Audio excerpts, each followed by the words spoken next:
Welcome to our channel Echoes of the Dark.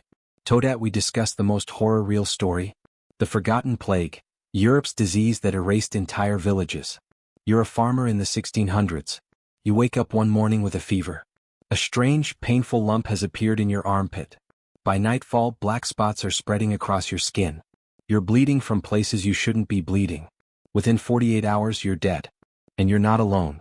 Your entire family, your neighbors, your whole village, is about to be wiped off the map. This wasn't just the Black Death. This was something else.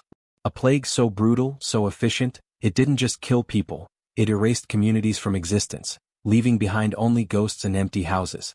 This is the story of the Great Plague of London, and the continent-wide nightmare you've never been told. Picture this. It's 1665. London is a filthy, crowded, stinking mess. We're talking open sewers, piles of garbage, and rats everywhere.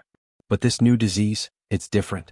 They call it the Great Plague, but it was a monster all its own. It moved through the city like a predator, hunting door to door. The rich fled to the countryside, but for the poor? There was no escape. The authorities would literally board up houses, nailing entire families inside with the sick and the dead, painting a red cross on the door with the words, "Lord have mercy upon us." Imagine that. Hearing your neighbors coughing, dying on the other side of that door and knowing you were next. They were just left there, written off, forgotten. But here's where it gets even more terrifying. This plague didn't stay in the cities. It followed those rich folks right out into the pristine English countryside.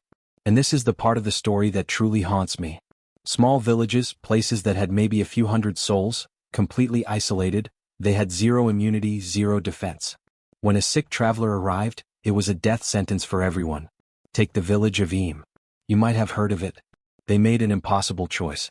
When the plague arrived in a box of infected cloth from London, the village pastor convinced them to do the unthinkable, to quarantine themselves completely, to cut themselves off from the world, to die alone so that the plague would not spread to the surrounding towns. Can you even imagine that level of courage? Of sacrifice? For over a year, no one went in and no one came out. They would leave money in vinegar-filled holes in a boundary stone to pay for food and supplies left by neighboring villages. At the end of it, over 260 of the village's 350 inhabitants were dead. Entire families gone. Wiped out. They sacrificed themselves to save thousands. That's real heroism, a brutal, heartbreaking kind of heroism. But Eyam was just one story. All across Europe there were hundreds of Eyams. Villages that just ended. Places where the last person alive was too weak to bury the last person dead. Communities where the silence was so absolute, the only sound was the wind blowing through empty doorways. We're not just talking about a high death toll here. We're talking about a cultural apocalypse. Local dialects, recipes, stories, family lineages, entire worlds, extinguished forever. These places didn't just lose people, they lost their future. They became blank spaces on the map, their stories swallowed by time. And the helplessness, man, the helplessness was the worst part. They had no idea what was causing this. They blamed miasma, bad air.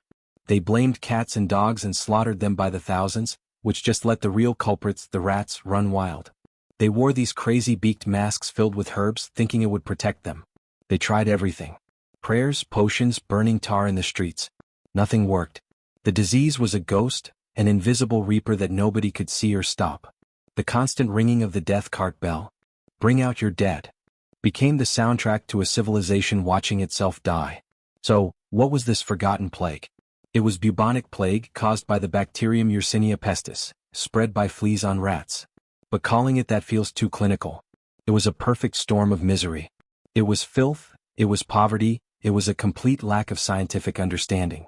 It was nature showing humanity just how small and fragile we really are. But this story isn't just about death. It's also about what came after. The Great Plague of London and plagues like it literally forced society to evolve. It ended the feudal system because there weren't enough peasants left to work the land. It sparked a renewed interest in science and medicine because people were desperate for answers. It made us rethink our cities, our sanitation, our entire way of life. From the ashes of this unimaginable suffering, the modern world began to slowly, painfully emerge. Which makes you wonder, right? What echoes of this forgotten plague do we still see today? That instinct to isolate, to quarantine? The fear of the invisible enemy? The disproportionate impact on the poor? The heroes who run toward the crisis instead of away from it? History doesn't repeat itself, but it sure does rhyme. Those empty villages, they stand as a silent monument to human resilience. To the fact that even when faced with certain oblivion, people found a way to care for each other. Like the villagers of Eyam who chose to die for strangers they would never meet. That's a legacy. That's a lesson. And that's why this story matters. It's not just a history lesson, it's a reminder of our own fragility and our incredible strength.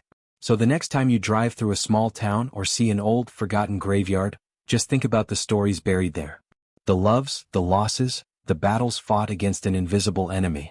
They weren't so different from us. If this video hit you, if it made you think, then do me a solid. Hit that like button because it really helps the channel out. And if you're not subscribed, what are you waiting for?